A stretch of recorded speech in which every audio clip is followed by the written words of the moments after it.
Hello guys, welcome to YouTube channel the civil Banda. आज का हमारा टॉपिक है द क्लासिफिकेशन ऑफ सॉइल।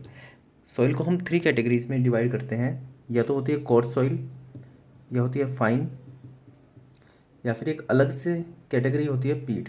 ये कैटेगरी क्या होती है कि अगर सॉइल के अंदर ऑर्गेनिक मैटर बहुत ज़्यादा है और उसके अंदर वेजिटेशन वगैरह भी इन्वॉल्व है तो हम उसको पीट की कैटेगरी में डाल देते हैं। बेसिकली वैसे दो होती हैं, कोर्स और फाइन। ये होती है सॉइल के पार्टिकल्स के साइज़ के अकॉर्डिंग हम उसको डिवाइड करते हैं कि या तो कोर्स सॉइल होगी या फाइन सॉइल होगी। तो सॉइल जो होती है उसके अंदर बहुत सारे पार्टिकल्स होते हैं, कुछ बड़े कुछ छोटे। तो अब कोर्स पार्टिकल भी होते हैं उसके अंदर और फाइन पार्टिकल्स भी होते हैं। तो जैसे कि एक बिजनेस में होता है, पार्टनरशिप में होता है कि अगर 50% से ज़्यादा शेयर जिसके पास होता है तो कंपनी उसकी होती है और नाम भी उसके ऊपर ही होता है। तो ऐसे ही हम इसको डिवाइड करते हैं कि कोर्स पार्टिकल अगर ज़्यादा है तो ये कोर्स सॉइल होगी, फाइन पार्टिकल ज़्यादा है तो फाइन सॉइल होगी। उसको डिवाइड करने के लिए हम एक सीव यूज़ करते हैं, 75 माइक्रोमीटर सीव, या फिर 0.075 मिलीमीटर सीव। ये सीव क्या होती है कि इसके अंदर मैशेस होते हैं ये स्क्वायर। तो हम इसके ऊपर सॉइल डालते हैं। ठीक है, अब सॉइल मान लो 100 ग्राम है हमारे पास, तो 100 ग्राम में से 51 ग्राम पास हो गई नीचे। ठीक है, और 49 ग्राम ऊपर रह गई, मतलब 50% से ज़्यादा इसके नीचे पास हो गई और 49 ग्राम ऊपर रह गई।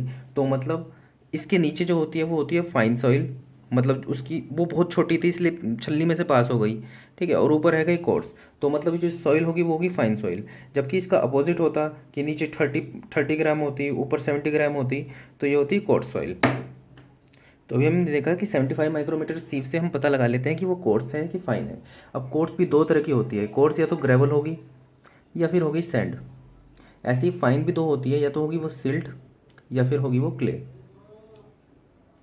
अब यदि हमने पता लगा लिया कि वो कोर्स सॉइल है तो हमें ये भी पता लगाना पड़ेगा कि वो ग्रेवल है कि सैंड। सिमिलरली ये भी पता लगाना पड़ेगा हमें वो सिल्ट है कि क्ले, अगर जो वो फाइन सॉइल है।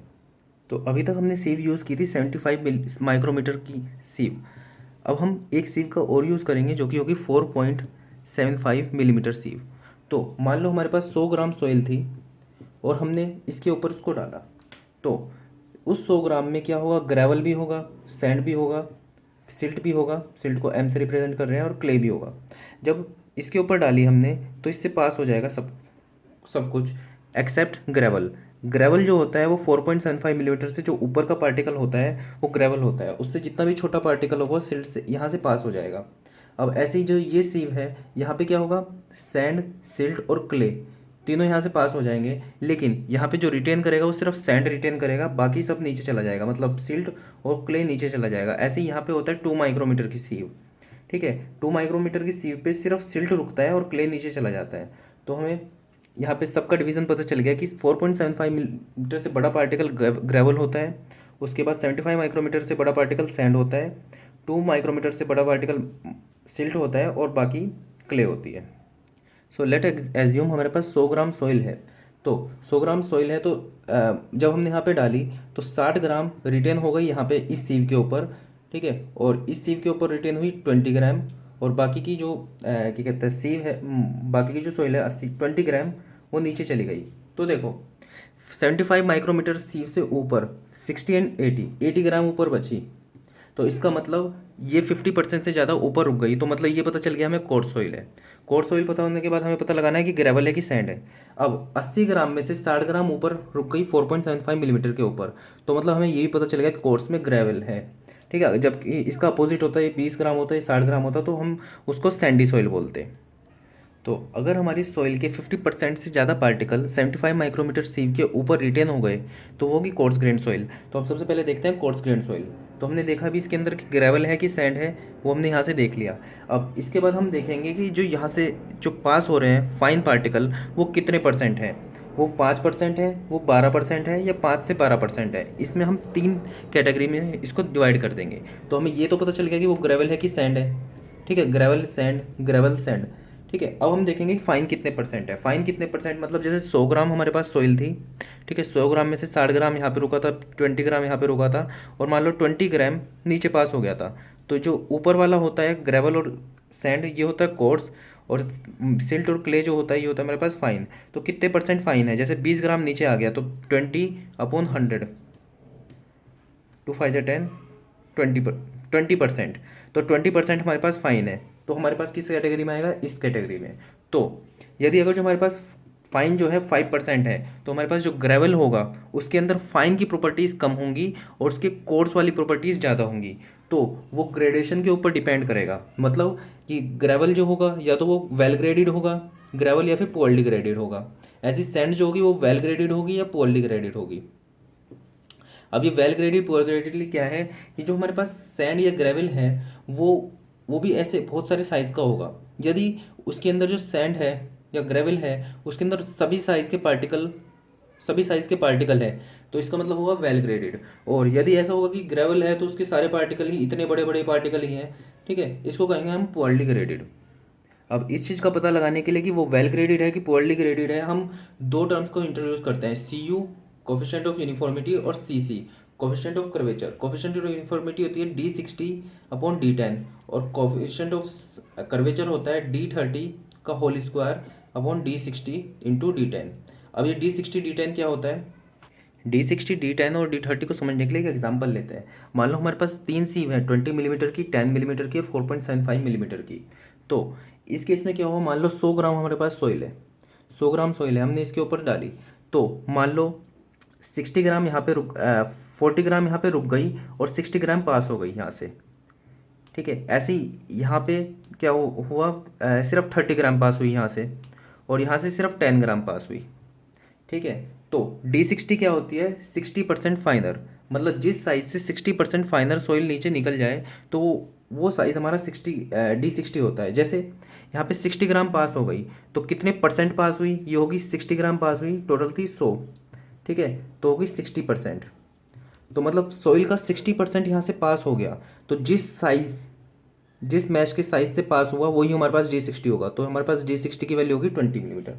ऐसे ही देखो यहाँ पे 30 ग्राम पास हुआ है, तो 30 ग्राम पास हुआ है तो इसका देखो कितना परसेंट हुआ है, 30/100 × 100, तो 30%।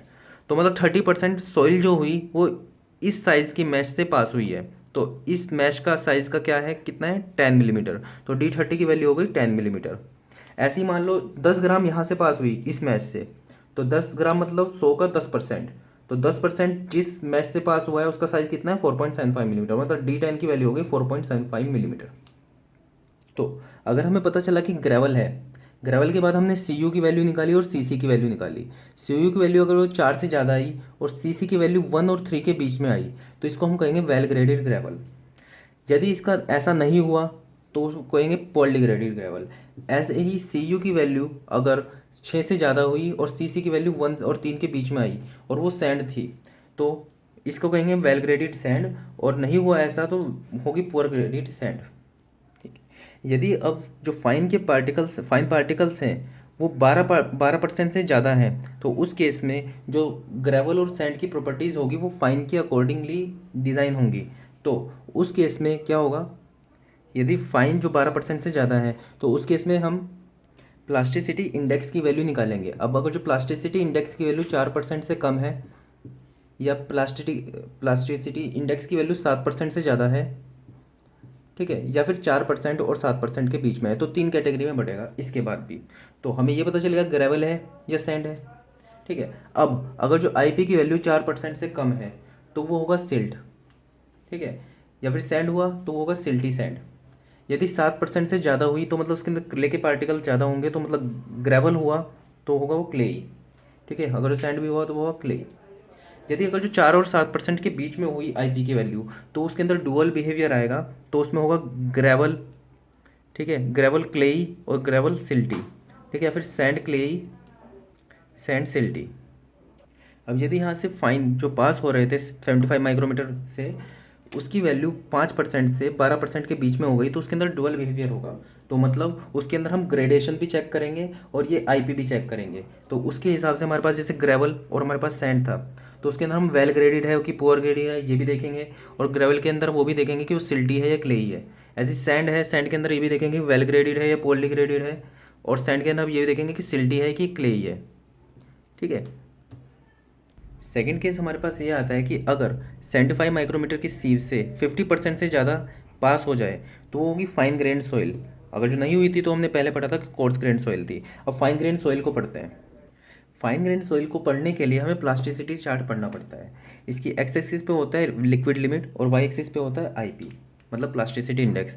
तो जो हमारे पास सॉइल है, अगर 50% से ज़्यादा 75 माइक्रोमीटर से पास हो गई उसके अंदर, तो फाइन ग्रेन सॉइल होगी। अब उसके लिए हम उसका पहले आईपी निकालेंगे और उसका हम लिक्विड लिमिट निकालेंगे उसकी।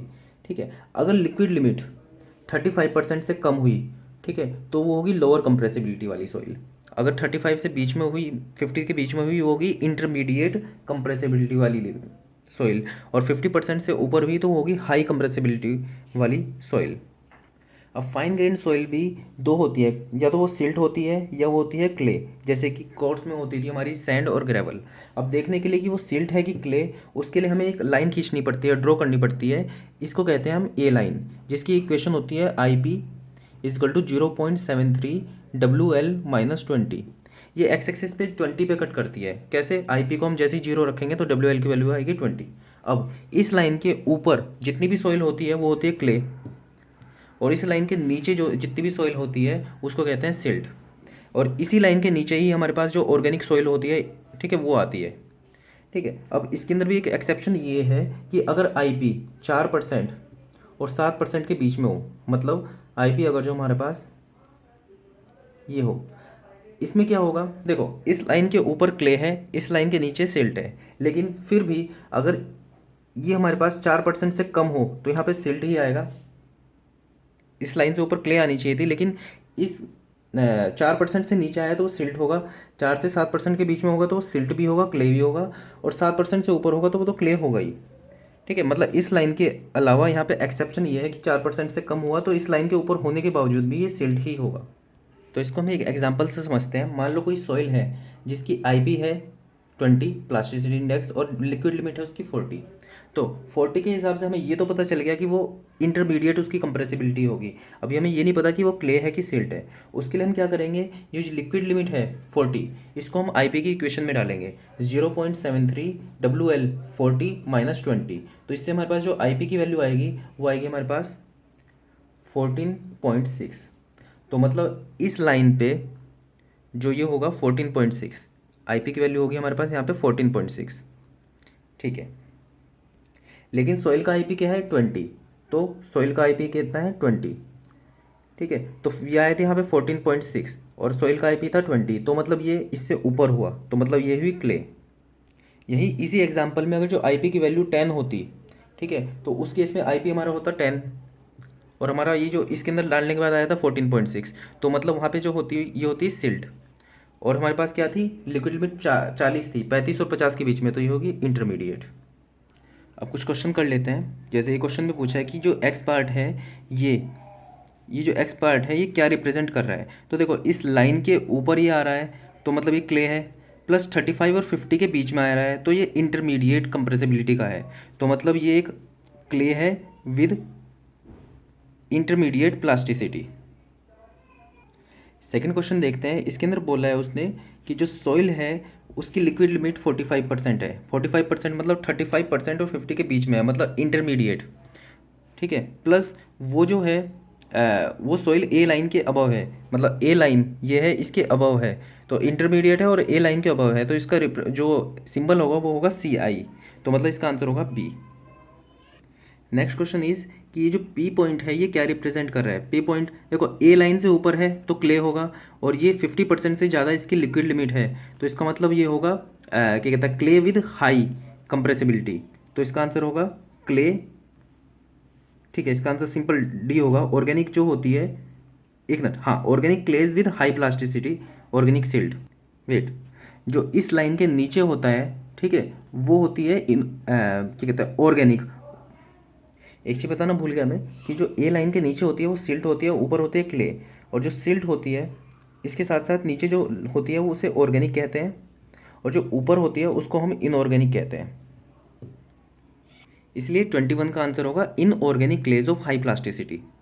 नेक्स्ट क्वेश्चन हमारे पास है D10, D30 और D60 की वैल्यू दी हुई है, और हमसे पूछा है कि ये किस टाइप का सैंड है, तो हमने उसने पहले से ही डिसाइड कर लिया कि ये सैंड है। प्लस यहाँ पे अगर आईपी की वैल्यू वो दी होती है उसने, ठीक है, तो हम पता लगा सकते थे कि वो सिल्टी है क्ले, तो मतलब ये दोनों ऑप्शन तो नहीं हो सकते, तो वेल ग्रेडेड होगा या पुअर ग्रेडेड। तो उसके लिए हम क्या करेंगे, सैंड के केस में सी यू की वैल्यू ग्रेटर देन 6 होनी चाहिए और सी सी की value greater than 1 and less than 3 होनी चाहिए। उस केस में ही ये वेल ग्रेडेड होगा, अदरवाइज ये पोअरली ग्रेडेड होगा। तो सी यू जो होगा हमारे पास वो होता है D60/D10। तो D60 कितना है 0.3 और 0.23। ऐसे ही सी सी जो होगा हमारे पास वो होगा D30 का होल स्क्वायर 0.3 का होल स्क्वायर अपॉन D60 कितना है 0.41 इंटू D10, ये कितना है 0.23। तो यहाँ पे कैलकुलेशन करने की भी जरूरत नहीं है, 0.23 का डबल होगा 0.46, ठीक है, और ये है 0.41, मतलब ये दुगने से भी कम है, जबकि हमें चाहिए था सी यू ग्रेटर देन 6, तो मतलब ये लेस देन 2 ही है, तो इसका मतलब ये पोअरली ग्रेडेड होगा सेंड, तो इसका आंसर होगा B. That's all for this topic. Video अच्छी लगे तो प्लीज़ लाइक करना और चैनल को सब्सक्राइब करना। Thank you.